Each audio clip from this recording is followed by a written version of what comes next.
Hej, velkommen til en gennemgang af opgave 86. Vi opstiller kredsløbet som i opgavebeskrivelsen en serieforbindelse bestående af en modstand, en spole med en indre modstand og en kondensator. Vi tegner kredsløbet og påfører de kendte værdier. Første del af opgaven. Vi skal bestemme størrelsen af kondensatoren, så det medfører resonans. Resonans opstår, når reaktansen for spolen og kondensatoren er lige stor. Først beregnes reaktansen på spolen, og da reaktansen skal være lige så stor, kan vi derpå beregne kondensatorens kapacitans. Anden del af opgaven. Størrelsen af kondensatoren skal bestemmes, så det vil medføre, at spændingen over kondensatoren er lig med tilsluttet netspænding.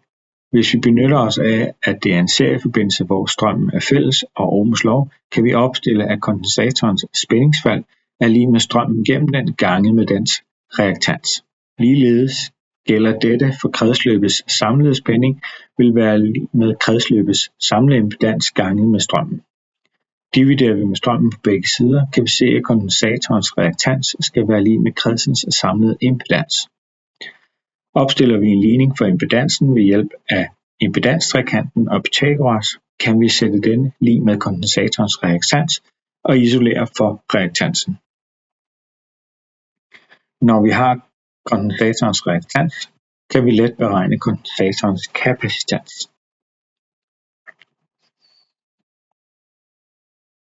Som bonus vil vi gennemgå vektordiagrammet for opgaven. Nu kendes alle komponenterne, og spændingen vælges til 230 volt.